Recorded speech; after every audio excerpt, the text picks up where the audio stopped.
Welcome to the Pastured Pig Podcast, where we share the successes and challenges of raising pigs on pasture. We talk to producers all over the country, from small homesteads to large commercial pasture operations.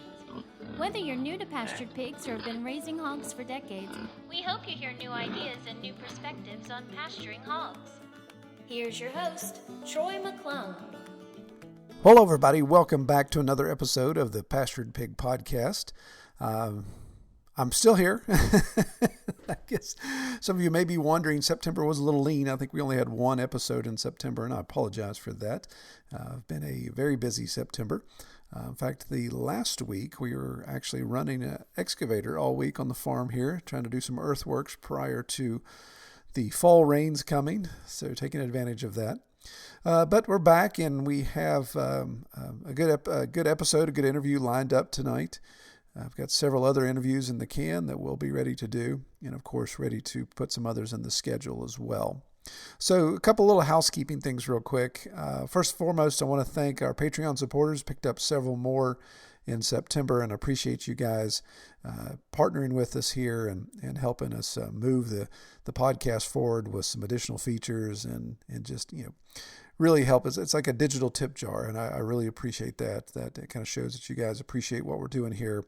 And as I feel sometimes we're broadcasting into the abyss, it gives me that good feedback, encourages me to keep going. Along those same lines, this episode tonight will be the last episode that I have using some of our older technology, some of the things that since COVID, working from the home office and the price I pay to live in paradise here, we have horrible landline service and inability to have cell service, all that type of stuff. Internet, can't do voice over IP, can't do anything like that. So unfortunately, JB's interview is going to sound like the last several months of podcasts, a little scratchy, a little bit of feedback, but moving forwards, the additional interviews I have in the can now, I think you'll really be happier with the quality as it improves. So that's a commitment I'm going to make to you all, that some of the additional things it requires me to travel out to do these interviews until Elon Musk gets Starlink in my hands. I don't think I'm going to be able to do anything else other than that, but we'll travel out and schedule these interviews appropriately so I can do them while I'm out and have better connectivity. So I think you all appreciate that better quality there. Without any further ado, I'm going to tee up our interview here.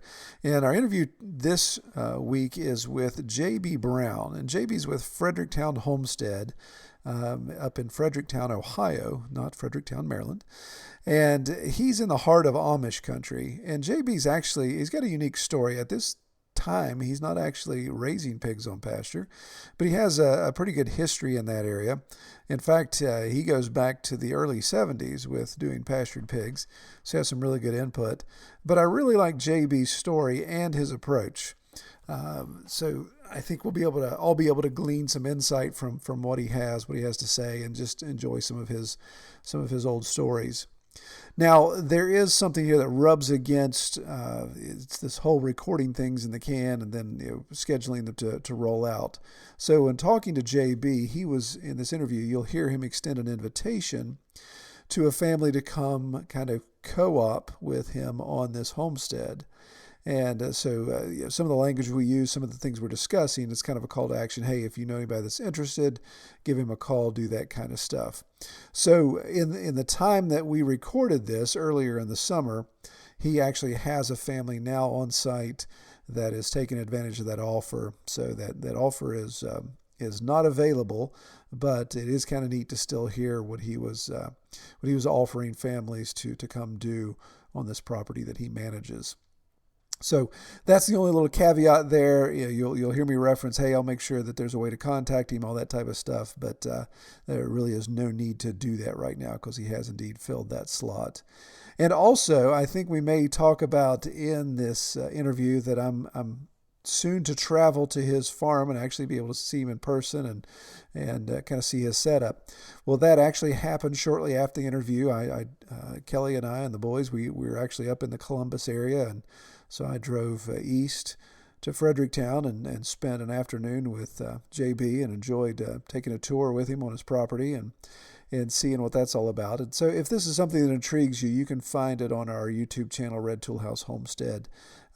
where we're talking about sharing land, co-opting land. You'll see it there. And I'll also put a link to it in the show notes below, so you can directly click to it if you want.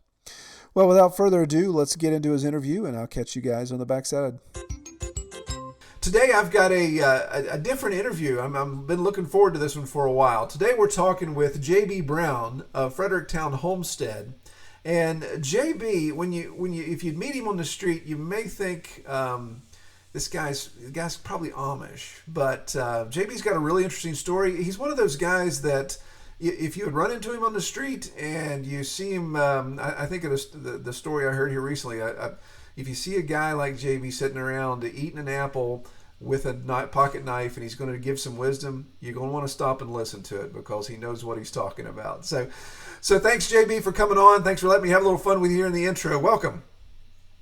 Welcome. Thank you. Welcome to the Fredericktown Homestead. All right. So JB's Fredericktown Homestead is in Fredericktown, Ohio, and as we mentioned, is the heart of Amish country. But JB is actually not Amish. Is that correct? That's right. I'm not Amish, and I never will be. Yeah. He's deep in the heart of that community and is plugged in well with them. So he's going to share some stories with us. So, JB, first of all, let's talk about the homestead a little bit. Can you give us an overview of the Fredericktown homestead and what it's comprised of as far as layout and the animals you have and what you're doing right now? Well, to start off, I'll say that I've been a failure here at the homestead in my goals, but let me describe it. It's a huge farm. It's over a square mile, 746. It's such a big number, I have a hard time with it. 746 acres, more than a square mile. It encompasses, but 150 of that is leased out to tillage. The agreement I have with the landowner is that I can use any of the land that's not out to tillage as long as I improve it. It's got to be better when I finish with it than when I started. This was my idea. This is kind of the way I look at things. So I've got infinite amount of land to use here. I got more land than anybody I watch, even more land than you, Troy. I've got what you've got 7 times over. Yeah. And your land's flat, so you get to use a lot more of it too. So. And my land is flat, and I've got one of my dreams is a pond site here. We do have water that runs through. That was one of my dreams that didn't come to fruition. My idea here on the homestead was that a family, a couple, or just the right individual would come and live here and learn from me and from doing, not necessarily in that order, how to do pastured pigs, how to do pastured poultry, how to do dairy, how to raise oxen, waterfowl, and a massive garden. What I've done with the gardens is I've had the Amish plow them and cultivate them, and then I have a rototiller, a Troy-built rototiller. Did you make that, Troy? No, not those. I'd love to claim that. That'd be great, wouldn't it? But they're the best rototillers made. And so I planted cover crop. The first part of the crop was radishes and turnips that are just finished off blossoming. The next one to come into blossom will be the buckwheat. And then after that, I just planted one part of the garden to wildflowers and sunflowers and all kinds of flowering plants. And I have a massive space here for gardening. It's well more than an acre of garden space. If somebody wanted to garden here, and we also have a great market here because we're right in the middle of Amish country, and the Amish sells the English quite a bit. And we have a market 3 times a week this time of year into end of harvest. And we're welcome to take stuff there and sell at the market to the English. A lot of restaurants come to that auction 3 times a week. And so we have a massive market. Yeah. So I went on YouTube. And I told everybody that I knew what I've got here, looking for somebody to come. And I had a couple here for 3 months. We put the house had no glass in it, and no doors, and no plumbing. Well, it had plumbing, but no water, no hot water. The hot water heater had been dismantled. No heat. We have all that now. We have the windows. We have floors in 2 of the bedrooms. All the windows are in. All the doors are in. It's comfortable to live in. They did all that work in return for rent. So they didn't pay any rent when they were here, and I didn't pay any rent when they were here. The rent's $500 a month, and I pay my half. But all the time they were here, and actually until May, they left in February, and they paid our rent up until May with the work they did. And that opportunity is open again to anybody that wants to come here and homestead. So we got garden space, lots of garden space.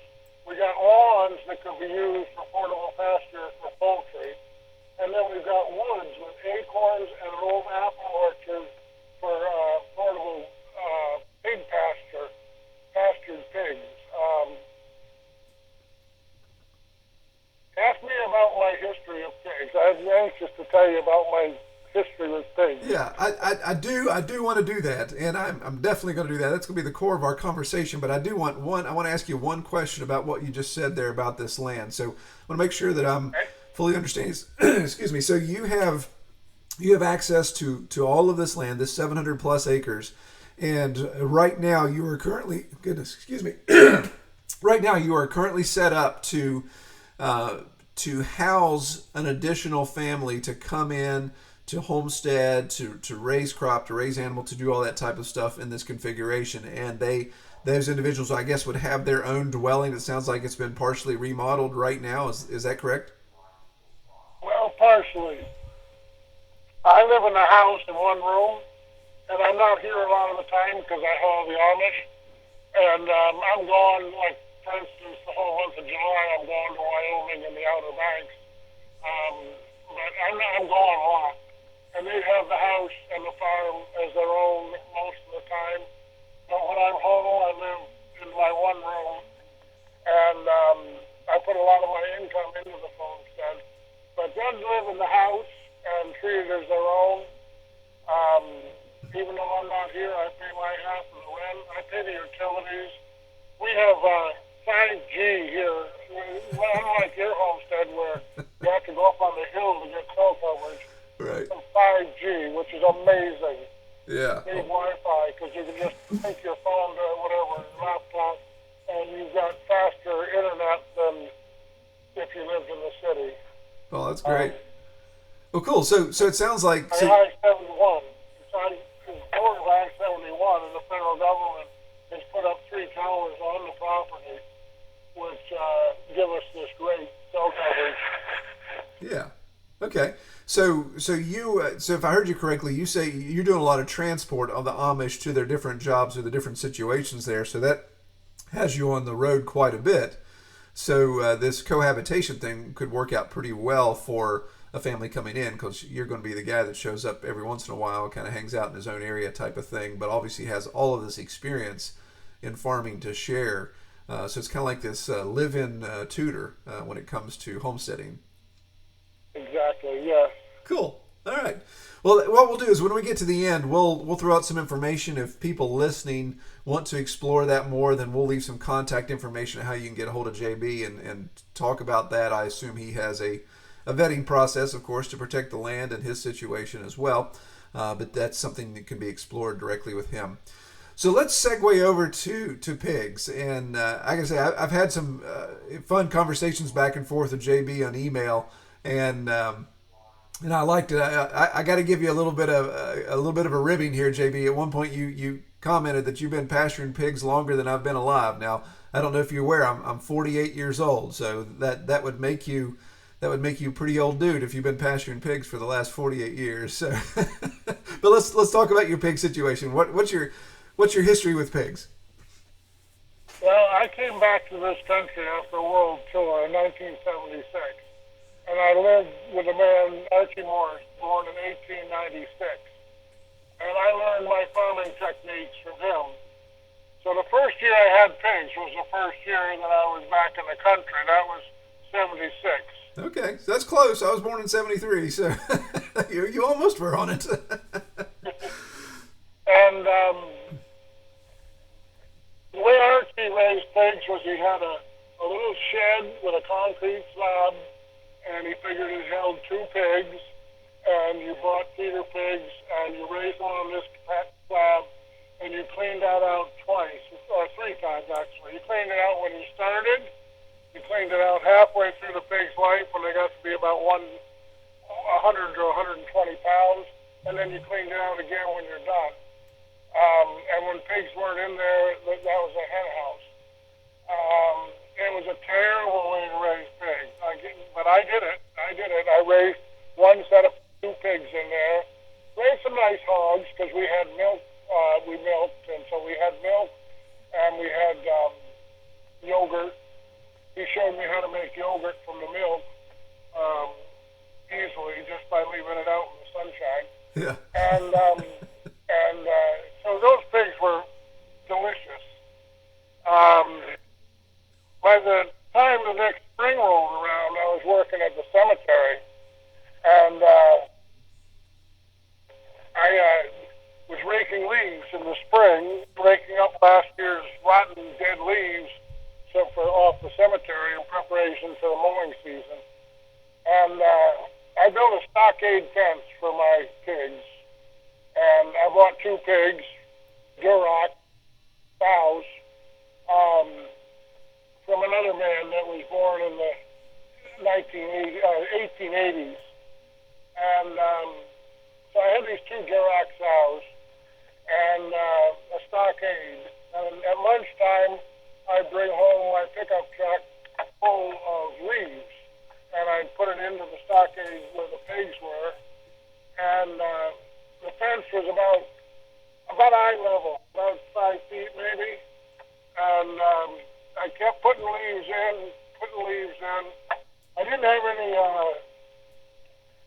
shelter in there to start with. I just let them burrow into the leaves.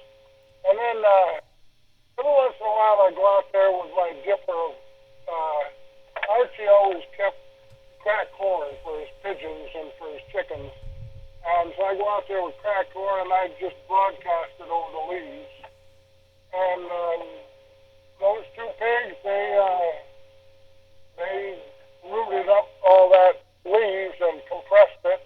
And I was able to bring home 2 pickup truck loads many days, 1 every day, and for the whole leaf raking season. We rake leaves until Memorial Day.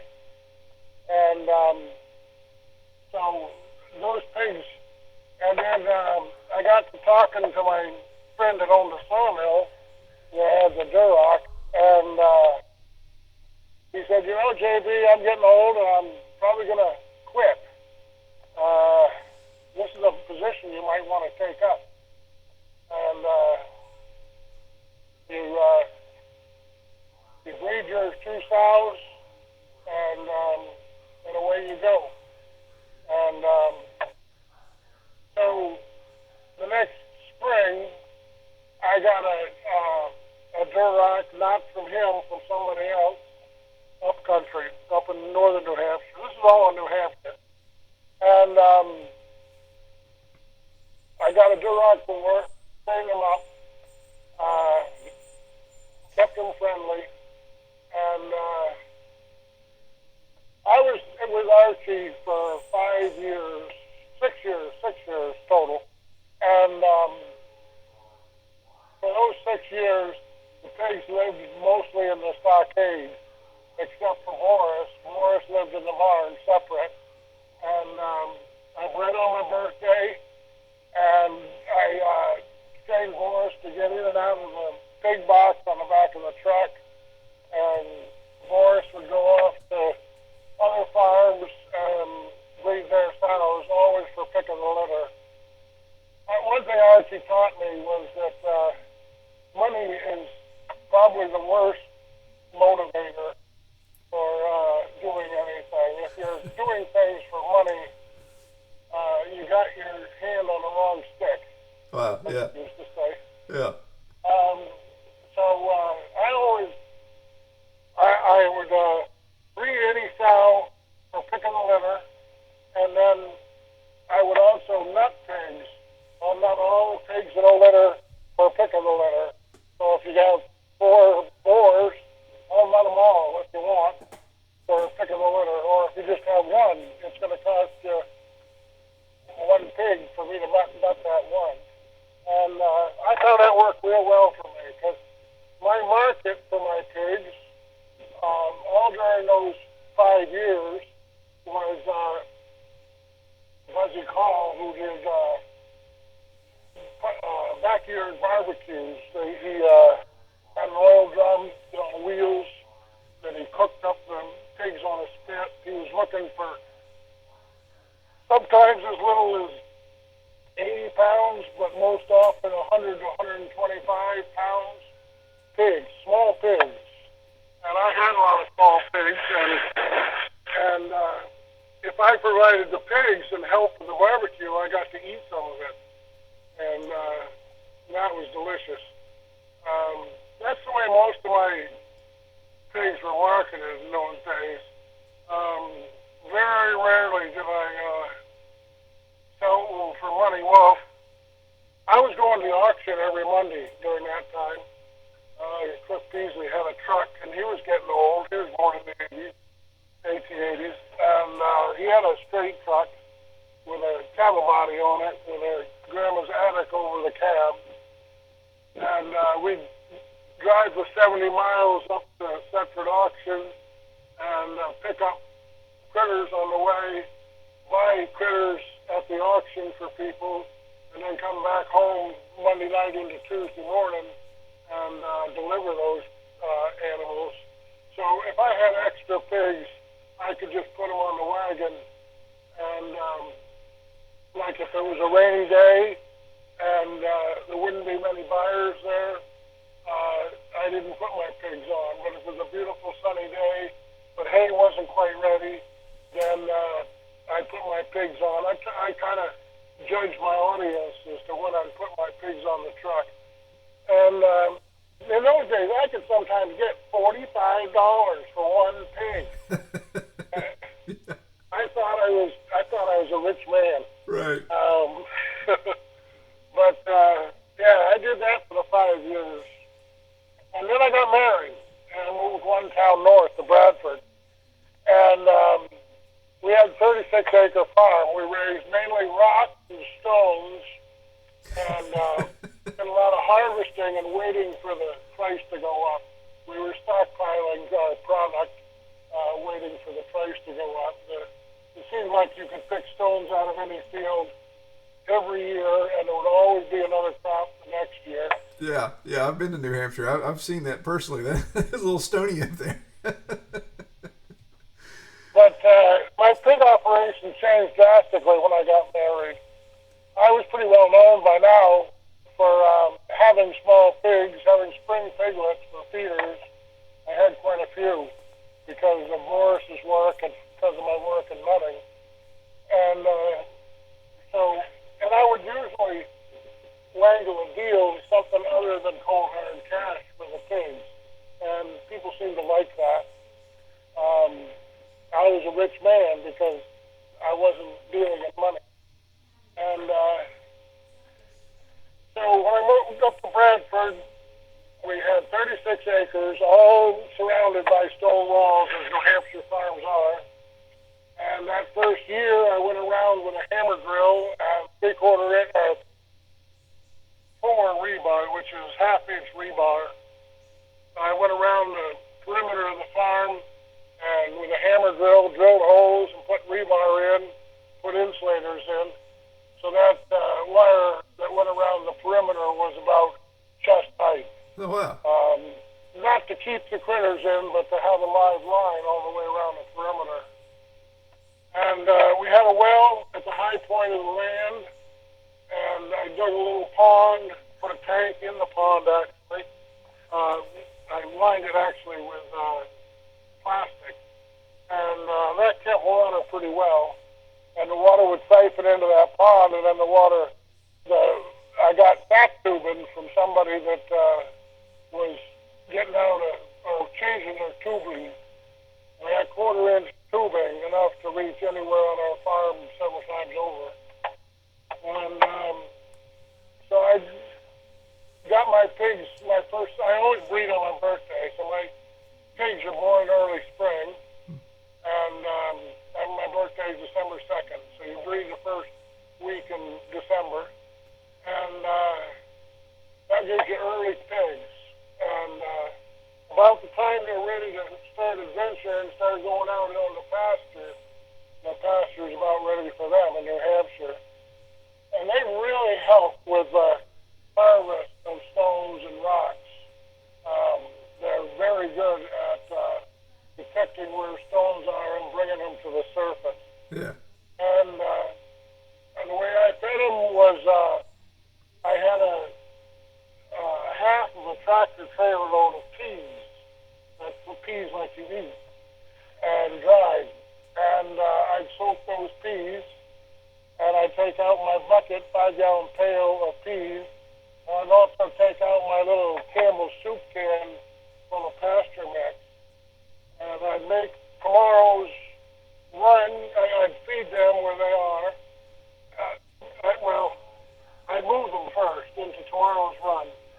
And then I'd set up tomorrow's run, the next day's run, and single wire, rebar on with yellow insulators, screw-on insulators, and I'd put that right at the middle of my shin, depending on how tall the little piggers were. But it really didn't matter if the little piggers got out. Mom was the one you had to keep in. Right. And I judge it by her nose level. I like to try and keep it just below her nose level.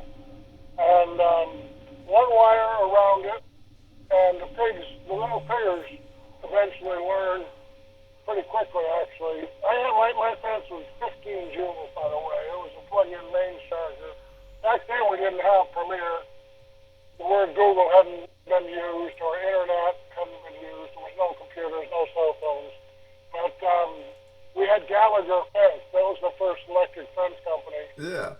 And I became a representative for them, and I would go and show people what they could do with their Gallagher Fence, which is pretty close to what Premier One is today. Yeah. So let me stop you there if you don't mind, JB. Let give you a chance to take a deep breath, because I want to ask you and just kind of clarify a couple of things there. So okay. So what you're telling me here, that time frame? So this would be late 70s, early 80s. Is that what you're talking about? I moved to the Bradford farm where I started pastured pigs in '80. Okay. So here in 1980. You are doing a daily rotation of hogs with electric fence in 1980. That's correct? Yep. Yeah, that's amazing. I mean, I was a pioneer in that. There wasn't a lot of people doing that. Right. Yeah, definitely. I mean, that's if I understand my history, that was kind of somewhat of a European model that really was not embraced at all here in the States at that time. So that's fantastic. So you've I love the idea of the stone walls with drilling the rebar in to provide I guess we call that a backbone fence now. So you have your hot lead all the way around the property, so then you can just pigtail off of that for your individual paddocks. And so it sounds like peas and a pasture mix that you were feeding out and using those to obviously move the pigs from point A to point B, because they're obviously going to come to the feed. So each day you'd rotate them at feed time. Right. Awesome. Okay, so I'm sorry. I just wanted to clarify some of that. So carry on if you don't mind. So how did that process work, and how long did you do that? I kept the same breed of pigs all the way from those second set of pigs that I got at Archie's down in Henniker. That was in 78, 76, 70, must have 77, was my second set of pigs, and I bred those. And I kept that strain through until 86. Wow. As long as I was on the farm. 96. Oh, wow. Okay. I kept them till 96. And because I was going to the auction all the time, I was able to bring home fresh jeans from the auction for my boar. And at that time in New Hampshire, we had a limited amount of Berkshire, a limited amount of Duroc, and the majority, of course, were York and Landrace. So my pigs were a mixture of all of those. Yeah. I got a lot of spotted pigs. If you mix Duroc with a lot of things, you'll end up with a spotted pig. So I ended up with a lot of spots. Yeah. Well, let me ask you a question about so going to the auction. So again, this is kind of a generational thing. So now going to the auction on a regular basis for livestock is considered taboo simply because of poor genetics and disease and all that. Did you run into any of that then? Did you have issues with inferior pigs, or was it just not an issue up there? I did have one bout of lice. I brought home a pig that had lice, and I threw him in with everybody else. I moved him daily, and the way that worked, I got him probably, I'm guessing, the end of June. I got that pig from the auction, and it was a male, and I can keep them in there until they become old enough that I got to separate them off for breeding. But he had lice, and he spread his lice to the rest of the herd of pigs, and I moved them every day. And by the end of July, the heat of the summer, they were all cleaned up. They were all good as gold. And all I really did was moving them, getting them off of that land that they were on daily. This was when I was pretty seasoned when this happened, actually. I'd been doing this probably for 4 or 5 years at that point. In 1 year, I could go right around my 36 acres and get everything that I could get tap tubing to. My watering system, I thought, was genius. I had constant flow of water at quarter-inch diameter with perhaps 700 yards of friction loss over in a quarter-inch line. So it wasn't flowing real fast, but it was flowing. Yeah. And I put that up on a post out of reach of the pigs and on the edge of the pen, the upper side. And for the 24 hours that they were in that location, they'd have water right there. And that helped them to detect and harvest the stones that were in the area, and to they really liked having the running water, cold running water coming out of the spring up top of the land. Worked real good. That was the best watering system I ever come up with. Yeah, that's great when gravity can help you out there and you've got the opportunity to plumb the pasture. That's pretty slick setup. I look at your land with all the gravity you got on your pasture, your land, and think you must be able to fetch water from up above and get some small diameter tubing and have constant running water to your pigs. I always think of that when I see the way of your land. Yeah. Gravity is definitely present at our place. We experience a lot of that on a regular basis. But yeah, we do have, you're right, we have copious amounts of water coming out of the side of the mountain. And currently with my pasture configurations, they have access to a spring or a wallow in every single paddock. So it's one of those things where currently, as I expand, then we'll have to start doing some additional plumbing. But currently on the 5 acres they're on, I don't even have to transport water because it just comes out of the side of the hill. The difference from what I did and what you do is I was moving them daily in an area that was just the size they needed for a day. Mm-hmm. You're moving them, what, monthly or? Yeah, I'm definitely a broader window there, and less labor intensive maybe, but less effective too. Yeah. I would always spread my pasture mix out on tomorrow's sporadic. When I set up the wire for tomorrow, I would spread out my pasture mix on tomorrow's. So the pigs were on that for a day. And they might have eaten a few of them seeds, but mostly what they did was just plant them all. They would root around and plant all that seed. And there was a large part of clover in that. And if you've ever seen a pig on clover, that's a worthy phrase, pig on clover. Yeah, absolutely. They love it. Yes, indeed. Well, good deal. So you were at that farm for, it sounds like up until 96. How much longer were you there, and then the transition, and why the transition? Well, I lost my hearing in 94. I became deaf. I was working for the fire service at that point and became deaf. And with the deafness, I lost my family and the farm, and life as I knew it pretty much went down the tubes when I couldn't hear. No. I wouldn't trade it for the world now. I mean, it seemed to be God's doing. He had plans for me, but I've done a lot of things since that. But that's what got me out of Valley Bray Farm. That when I lost my hearing, my wife grew sick of me. I grew sick of people. I was very hard to deal with, I'm sure. And nobody wanted to be around me. And so I lost the farm. And my one boy.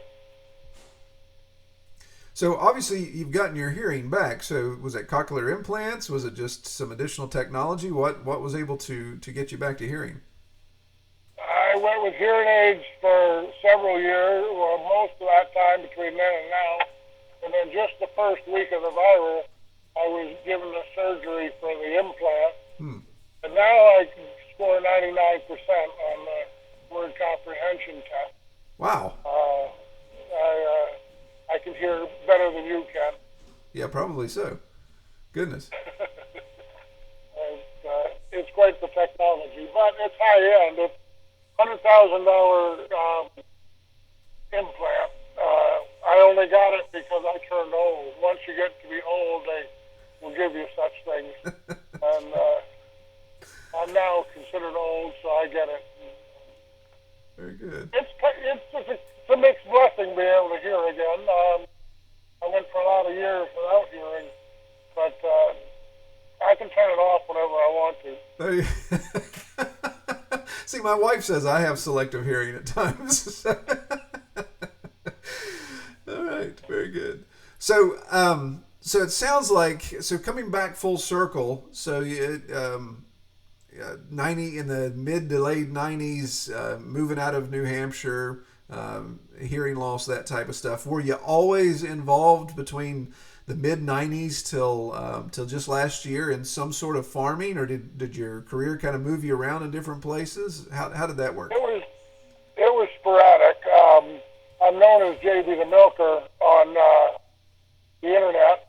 I milked cows for 2 years, 104 cows, and then I I was a shepherd for a year with ditch irrigation. That's a thrill and a half.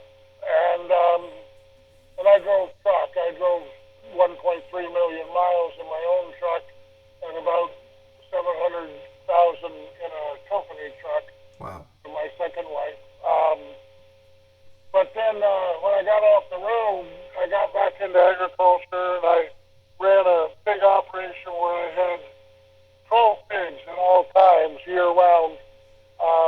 At the mission, I raised 12 pigs year-round. We slaughtered 2 every month. We got 2 new piglets donated to us every month. And I was feeding 72 people 3 times a day with my gardens and my pigs and my steers and my sheep at the mission.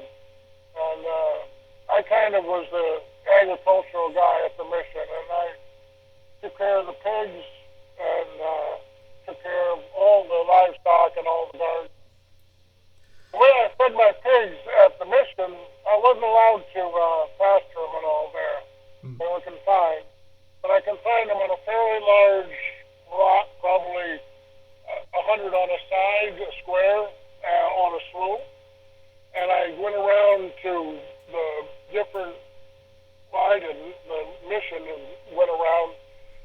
collected up all the baked goods from yesterday, and Pizza Hut has a training center in Hagerstown, Maryland, and they train people to make pizza.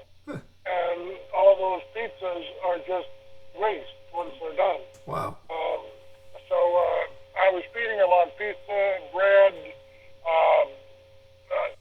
That was their main diet, was pizza and bread. That sounds like my 4 years in college right there, actually. Yeah, I was there for 6 years on that farm. Yeah. And keeping 12 pigs all the time, and slaughtering 2. Because we were a mission, we were allowed to butcher our own pigs. There wasn't the authorities didn't come in and hassle us because we were only feeding the people at the mission. Right. So is this like a homeless rescue mission type situation? Yes. Yeah. Yes. There are people addicted to drugs and alcohol, and we gave them the Bible as a remedy. And that was in Hagerstown?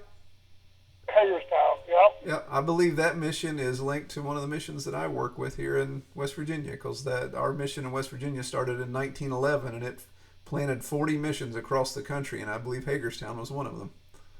It might well be. Yeah, very cool. I taught the boys how to butcher, how to cut up their pigs. The way I cut up a pig, now that YouTube is around, I realize is not the way it's done. It's the way I do it. It's the way that she taught me to do it. Right. The old-fashioned way. The way you do it when you don't have a sawzall and you don't have meat, all the modern conveniences. And it's pretty much a route of, like water flows downhill. You just take the easiest route all the way through the pig. And you don't need a power saw or anything like that to cut up a pig. And that worked well at the mission because we didn't have a lot of tools. Everything was donated. Yeah. And we just did it with hand tools, just sharp knives and a hand saw, bow saw. Yeah, very good. I taught all the boys there, well, not all the boys, but whoever was interested got a chance to do up pigs. Because I was doing it once a month, I was doing 2 pigs. Yeah, well, that's great. I love that idea. That's something that we're actually trying to implement at the mission here, and we have tons of land. We just have very unusable land, and we're trying to find the resources to get somebody to do that, to raise them and have that daily contact. But that's fantastic. I love the idea of a rescue mission. You need to find somebody who will donate the piglet. Oh yeah. That's not the problem. The piglets, the chickens, we've got that covered all day long. The problem is the daily contact and the daily husbandry needs there, and the land that we have is extremely rural and extremely rugged to get to. So there's the issues of theft and the issues of just breaking equipment and getting to it. I noticed that when I left, the program didn't continue. It took somebody with energy, somebody with an ambition to raise pigs to do the thing. Yeah. I don't know. That might be a hard thing to find, is somebody that knows enough and is willing to work hard enough. It's not easy feeding pigs on bread and pizza crust. Right. But I did that for 6 years. Yeah. Wow. Man, God bless you. That's a great setup, and that's where missions need to get back to, especially the ones dealing in addiction recovery and homelessness and food distribution, because the free food sources are just drying up. So the more missions can become self-reliant and raise their own protein, at least, then the better chance they have of surviving these weird times we're in. Yeah. I did it primarily for the money. I was paid $5 every week. You can imagine. All right, $5 a week. I left there a rich man. I love it. All my food was taken care of, and I didn't pay rent, and I had $5 to do as I pleased. So I just stuffed it in a sock and put it under my bed. Yeah. So you actually resided at the mission there, and were kind of a full-time resident, and took care of the animal husbandry aspect. You have to, in order to do pigs, you got to live there. You can't live one place and do pigs somewhere else. Yep. Yeah, I agree. I'm a little less than. Well, Yeah. I wouldn't attempt that. Yeah, You that's. have to live where the pigs are. Yep, I agree. That's the issue we run into is you got to be close. I'm 45 minutes from where we were trying to do it for the mission, and just makes it tough. So Yeah, are you going to go over there every day and do it? That's hard. yeah, it becomes very impractical at that point because the money you're trying to save in raising your own meat, you're burning up in gas and wear and tear on your equipment and all that type of stuff. So it kind of defeats itself. And the pigs don't go as well if they're not there all the time. Yeah, no, I agree. So JB, let's do this. Let's before we wrap up, let's talk about where people can get a hold of you, because you've thrown out some a lot of great information here. You've obviously talked about this opportunity to come to the Fredericktown Homestead and actually reside there to do some work and learn and to build a homestead. But then also just your years of experience, that if people want to get some information from you or pick your brain, how can people get a hold of you right now? My email is jbthemilker, JBTHEMILKER, jbthemilker @gmail.com. Okay. And I look at my email every day. It's always empty unless Troy sends me an email. But that's the primary way to contact me. That kind of filters out the weeds. I don't want to give you my phone number Sure. over the internet, but I will give you my phone number if you email me as a treat. Just because you emailed me, I will give you my phone number and I'll talk to you. Yeah. So I'm gonna repeat. We're gonna repeat that again because I don't like to put emails in my show notes simply because the little spam monsters can find them.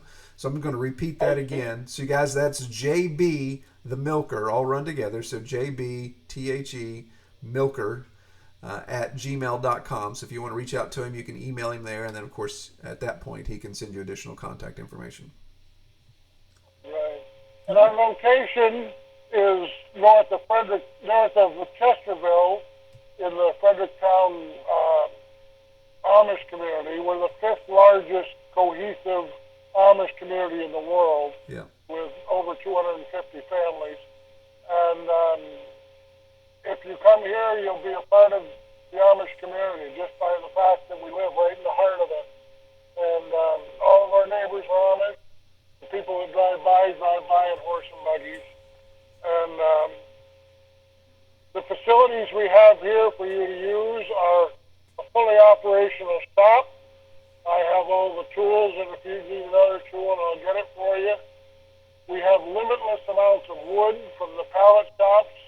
I had a big delivery yesterday. If you watch my YouTube channel, Fredericktown Homestead, you can see all the wood that I have to deal with. And my way of thinking, everything that is here is a part of Fredericktown Homestead. It's not part of J.B. Brown. J.B. Brown is just here to make things work. I'll hold things together. I'll orchestrate. I'll instruct. But all the infrastructure that's here is all Fredericktown Homestead. That means it's yours if you come here to. You can make furniture. You can make crafts. You can whatever it is you want to do. A big part of what I want to do is pastured poultry. I want to do meat, eggs, and chickens ready to lay. There's a big market here for chickens ready to lay. Yeah. And that would cut down drastically on the lawnmower. Yeah, yes it would. Yeah. Well, great. Wow, that's... Contact me, jbthemilker @gmail.com. Don't forget the T-H-E. Yeah. jbthemilker @gmail.com. Yeah, and I will post a link to your YouTube channel in the show notes so people can find that, and I know there's ways that they can communicate directly with you from that process as well. So it sounds like a great opportunity. Well, JB, I can't let you go, of course, without asking you the question I ask everybody. So in your, goodness, 40 plus years of experience of raising pigs on pasture, what do you like the most about raising pigs? My best memory of raising pigs on pasture was my first Boar pig. him and I became pals. He was Duroc, red, and he was super intelligent. I raised him as a cosset, like Mary Had a Little Lamb, same deal. Yeah. I fed him on a bottle, and that Boris Pig would go everywhere JB went. If I went to school, he went to school. When I went to the diner, he went to the diner. And he came into the woods with me when I chopped wood. And Boris and I became fast friends. That lasted for about 12 months until he got so much testosterone in his system from breeding sows that he lost his cuteness altogether. And he ended up at the auction like all the boars do. Yeah. But that was my favorite memory, was having a pig that was my companion. People knew me for my pig, and when people came in the yard, they'd meet Boris. And Boris was probably my favorite, although we had a lot of cosset pigs over the years. The word cosset comes from lambs, but I use it for pigs. A lot of my vocabulary is not correct according to YouTube.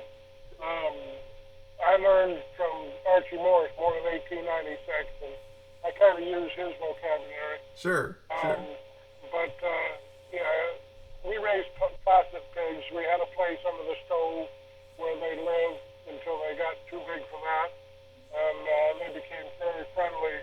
And raising friendly pigs was a big part of pastured pigs, and for me that was, and also eating pork. I don't eat pork now because I don't have any that I raise, and I won't eat.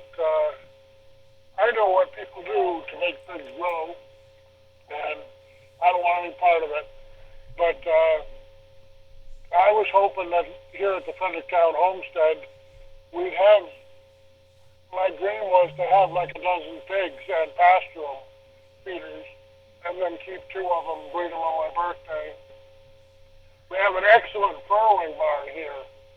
Somebody set up a furrowing barn, and we got water, winter water with a hydrant, and the possibilities here are endless. Yeah. But it takes somebody here all the time. Great. Yep. Absolutely. Well, man, JB, I appreciate you coming on the podcast, and I really enjoyed talking with you. I know we could talk for hours and tell stories and tall tales of farming and those type of things, but I'm going to let you go and appreciate you coming on. And, man, I pray you have a great week. Well, I hope you all enjoyed that conversation with JB. Again, you may have heard there, given his email address out if you wanted to talk to him about interested in coming on the property. Again, he has filled that slot, that space, so maybe refrain from doing that. I wasn't going to go through and edit all that out because there may be a time that comes up again, and if so, we can obviously revisit that. I like what he's doing. I like his model as far as sharing that land and trying to use some of his expertise to pour into people that wanted to get started in farming. Now, I will say JB is exactly as he sounds. He is he's not afraid to say things as he sees them. He doesn't pull any punches, and so the conversations I've had with him over the past several months have been very interesting and very entertaining. I enjoy that. There's a refreshing element to that when you sit down and talk with somebody who doesn't mind to tell you exactly what he thinks. In fact, there's a funny story. As I went to see him, I pull up to the farm. He's standing in the yard. I pull up, get out of the truck, close the door, and say, "Hey, how are you?" And the first thing he says is like, "Wow, you don't look nearly as fat as you do on TV." So, I was like, there you go. That's how we'll start the conversation. So yeah, I enjoyed the time with him. He's definitely a persnickety fellow. All right. Well, I appreciate everyone listening. Appreciate, again, the Patreon supporters. We'll be releasing another marketing episode for our Patreon supporters here, hopefully in the next several days. Be part 4 of our series on marketing. how to market to our customers, how to find customers and market to them when you have zero budget. So we'll have that posted soon. If you want to listen to that, again, that's on the Patreon side. So just as little as $5 a month to give you access to all those episodes, and we'll keep rolling them out as we can. Well, we appreciate everyone listening and pray you all have a great week. Take care. We hope you have enjoyed this episode of the Pastured Pig Podcast. To learn more about our podcast or to submit topics or recommend guests for future episodes, visit redtoolhouse.com.